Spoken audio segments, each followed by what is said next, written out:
Hey, sorry. I guess we kind of died out there, right in the middle of my rant. I hope my rant got somewhere in there.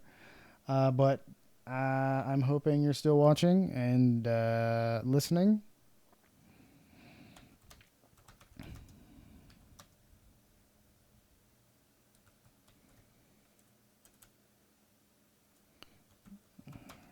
Stream went out. Gotta love crappy internet. Crappy internet. There's like a Netflix. My wife is watching Netflix in the other room, so that's probably another thing. No, you didn't hear a word. Oh man, that sucks. Okay, anyway, so I went on this massive rant. All right, cool. So you asked the question of what is your advice on getting over being lazy? What are little things you can do to help yourself get better when you don't have time or people to go out and film? So one of the things, like me and my good buddy, his name's Rob Blair. We're doing I'm co-producing a documentary with him called Thunderdome, which you can check it out. I think it's under Thunderdome Doc, I believe. Yeah, I have it on here, but you can go to films and Thunderdome Doc. That's Rob Blair. That's Rob Blair, Thunderdome dude. It's about Nerf course and getting over a post-traumatic stress disorder after a plane crash he went through while filming a documentary. So what he does is he makes films off of stuff that he loves doing. He loves Nerf. So he tries to blend what he loves in with what he wants to do. So he wants to be a documentarian. He wants to do all that stuff with video. So he kind of meshes those two together. And I know you probably have, you have work and you might not have people to go and do stuff with. I mean, what kind of films do you want to do? I guess that's probably a better question to ask, is what kind of films do you want to do? Like, why do you need people to do your films? I guess that's a tough one to answer. Like, why do I need people to film?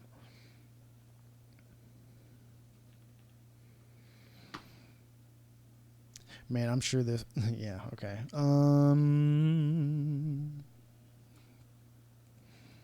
I should probably move on to another shot, but I'm like messing with you guys here. I'm enjoying this. Okay, so you like to do comedy sketches. Okay, that's cool. That's cool. Okay, well, let me give you an example. So my background is actually in comedy sketches. I bet, yeah, not a lot of people know this about the tutorial grid guy. Actually, dresses up as a homeless person once every couple of months for a YouTube comedy sketch about games. So if you want to check it out, go to youtube.com/Mike and Gary. I'm going to pull this up. youtube.com/Mike and Gary.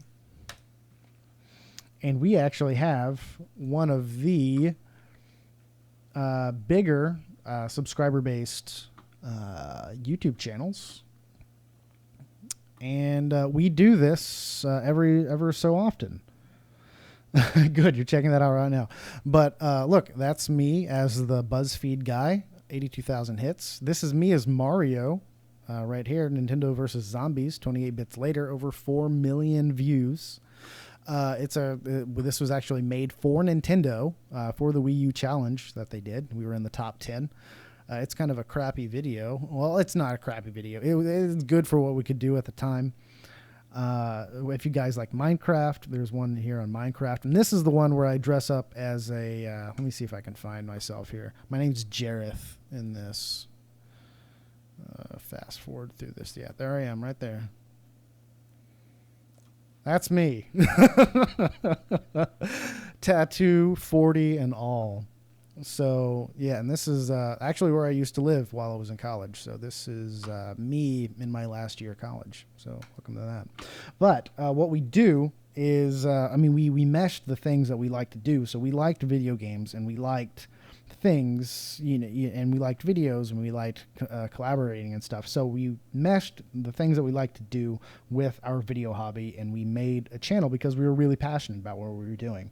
So as long as you're following something that you want to do, people will follow you. You first off need to start doing it for yourself, and then the people are going to follow.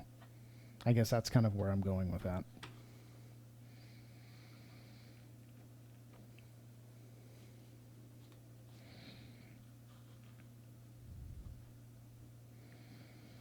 So does that answer your question now that I see that my stream is still live?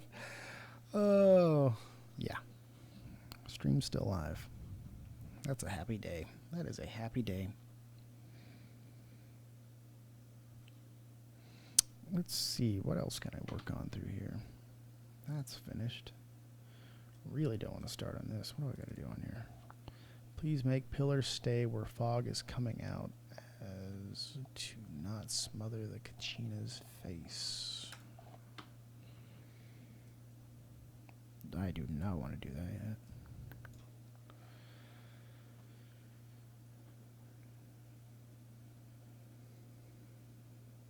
Oh, you like Rooster Teeth. Okay, cool. Yeah, those are good guys. Awesome. Glad it answers your question. But yeah, as long as it's just, you'll find a way to do it. You don't necessarily have to have the people all the time. I mean, I did it on my own for 2 years before I even got anybody who was like, hey, I'm interested in doing videos, and acting like an idiot in front of a camera. But hey, found them. They came. We conquered, Don't want to do that yet. I could probably do this. But we've got a problem. I need to find this in Explorer.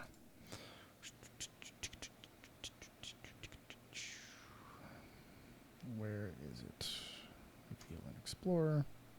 There you are. Okay, so on this shot, so we have a portion of the film where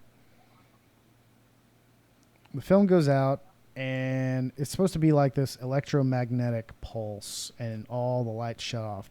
But this one did not shut off, so all the power went out except for this little light right here. So that's what I'm going to have to do. Yeah, so I'm hoping this is going to play nice. So we shot, half of this was shot on red. The other half was shot with black magic due to time constraint and material constraint. So yeah, let's go ahead and do that. It's probably going to be the easiest thing to do.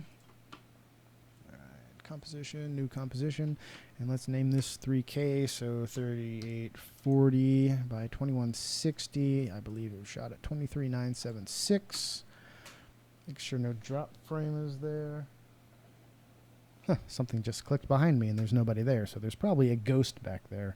Either that or my bonsai tree just clicked at me. I love you, bonsai tree. All right. So I'm going to drop this into my footage here, and I'll just call it read footage. I think this is going to work. How it's going to work. Oh my god, what happened? Red footage. I think it's going to work. It should. Yep, there it goes. Drop that down. Oh, I'm going to have that. Oh, nope, never mind. There it goes. Cool. Okay. So there's a part of this where, how long is this? 4 frames. Oh, it's only a few seconds long. Oh, all right. Go back to my composition here. Composition settings. That's only 2 seconds long. Let's say this is 20 seconds. Which, I mean, technically I'm only going to be using a portion of it. Oh my gosh, that is a long clip. All right. Let's say it's 50 seconds. Pull that up. There it is. Drag this down.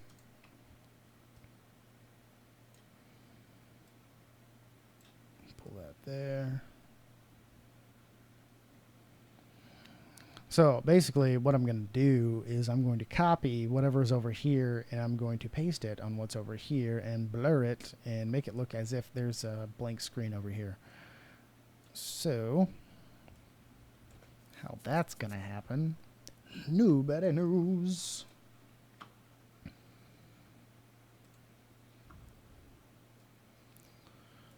got to find where this happens. Oop, there it is.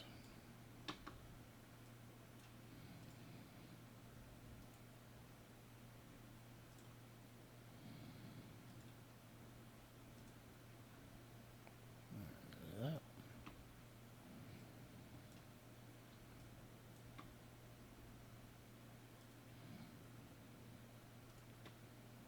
All right. Go in here frame by frame. Nope. Nope. Oh. That's so creepy. Boop. All right here. Duplicate that. And guess what? We're going to be masking again. Except I'm just going to mask this screen, which is going to be so incredibly easy. Oh, yes. There we go. You all are probably watching my other channel, aren't you? I've lost you. I knew this would happen. I knew this day would happen.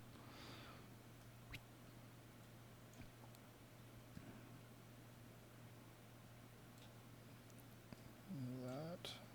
All right, I'm going to go to this layer, pre-compose, move attributes over there. And I'm basically going to move, oops, nope. Going to move this to this screen. And the cool thing about it is, since we shot this on red, I can use this handy dandy little thing called corner pin. It would help if I knew what I was doing. Distort, corner pin, pop that over. And I'm just going to mess with my corners here.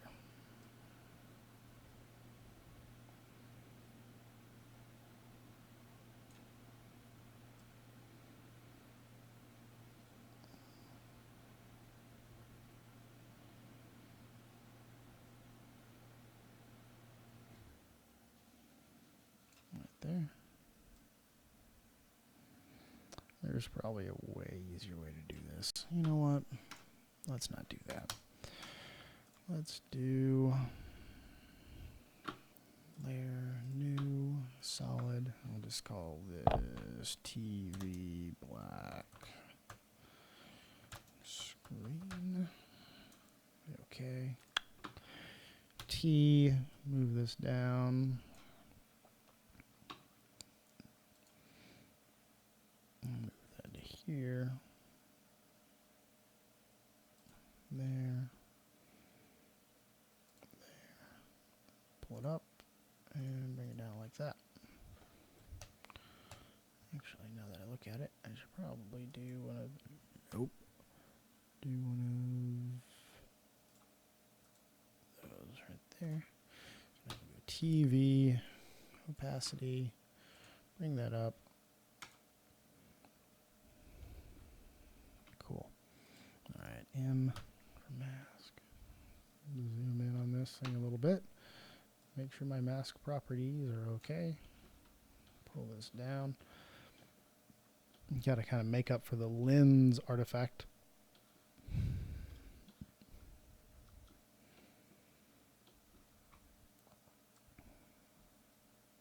Move that down there.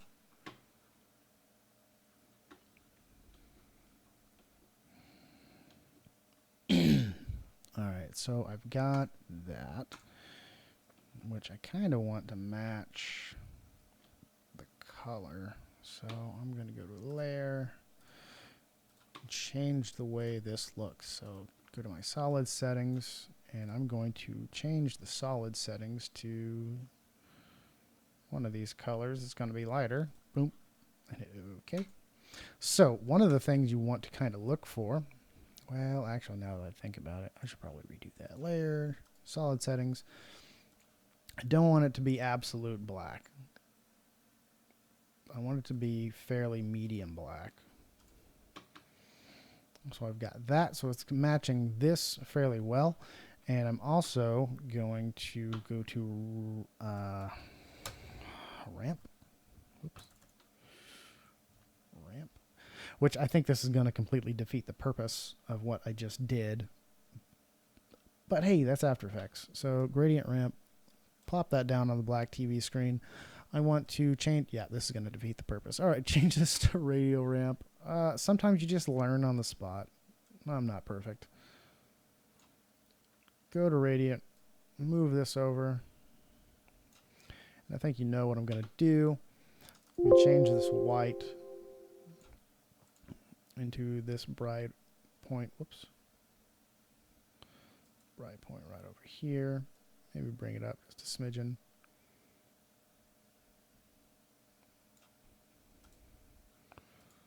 So now I have something that looks as if this black point has been, like there's a light on this black point. So now, that's still fairly bright. I don't like that.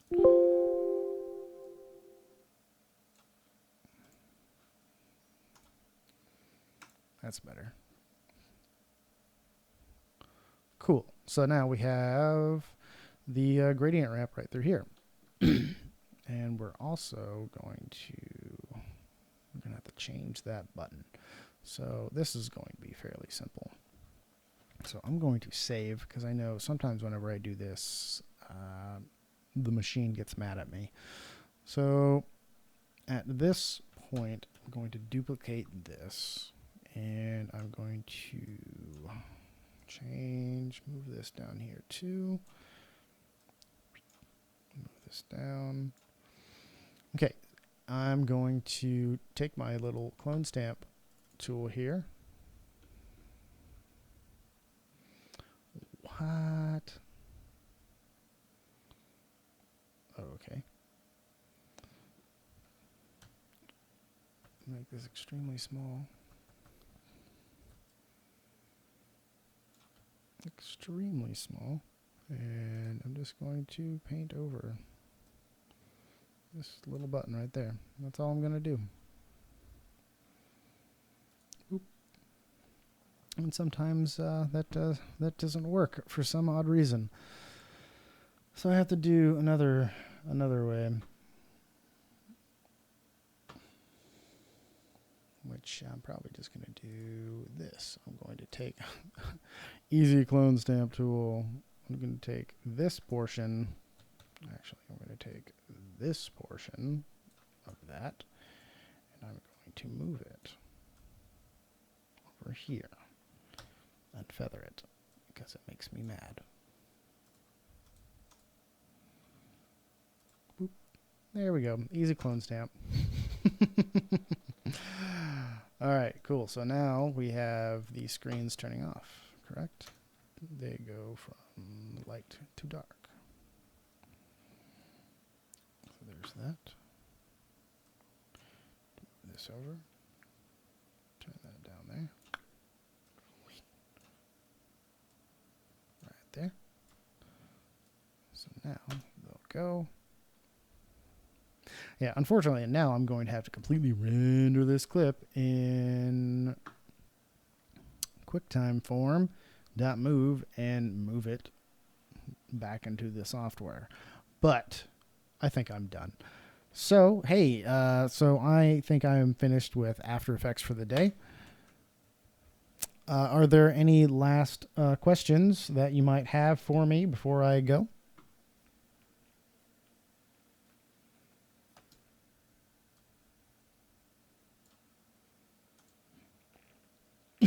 I'm going to leave all questions open for now.